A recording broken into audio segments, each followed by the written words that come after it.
مراده ستا هغه پښتو چېرته کې لاړه چې تا ډېرې ډوزې به دې ولېدې چې فاطمه ګل زما یوه پښتنه ښځه ده او هغه ښه په پرده او ښه په حیا کې پاتې کېږي او هغه ښه حیاداره ښځه مې ده. نو چېرته کې لاړه هغه ستا حیاداره ښځه اوس دې ولې په سکرین باندې راوسته؟ اوس ولې په ډرامو باندې تېنه کار اخلي؟ ولې په ډرامو کې دې راوستې؟ دا شاهد خان سره کله یو سره کیني په بیډ باندې ناوې جوړه شوي آخر ولې؟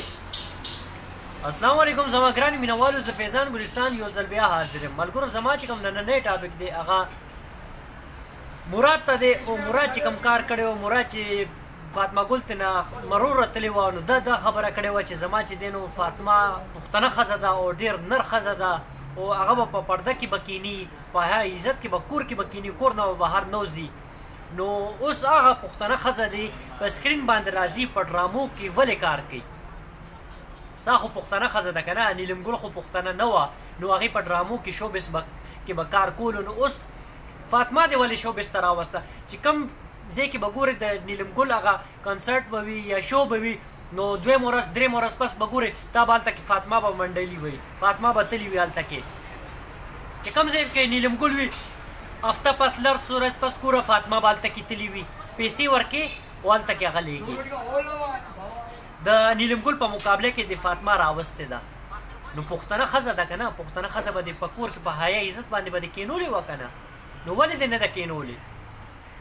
مراده دا خبرې خوند نه کوي. ګوره انسان چې کومه خبره کوي په هغې باندې قایم دایم وي او بیا ته ځان ته پښتون وي. پښتون چې دی نو مړ شي خپل ژبې نه نه بدلېږي.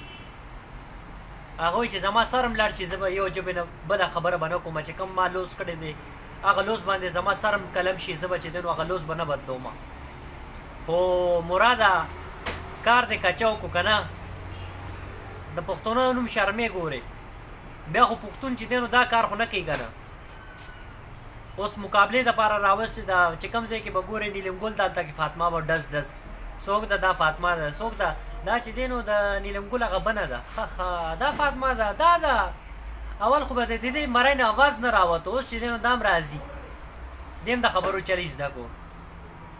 ګوره دا خوند نه کوي که نه مراده؟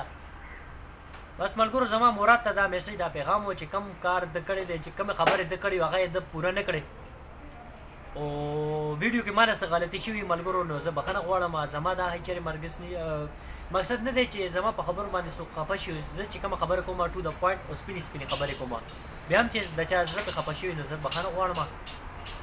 او ویډیو ښه لګېدلی وي نو لایک یې کړئ. چې کوم دوستان زما چینل نه دی سبسکرایب کړی پلیز تاسو ځان سره زما دا چینل سبسکرایب کړئ او دا ویډیو مخکې شیر کړئ. انشاءالله ډېر ژر یوې نوې ویډیو کې به ملاقات کېږي. تر هغې پورې زه تاسو نه اجازت غواړم. د لوی الله په امان والسلام.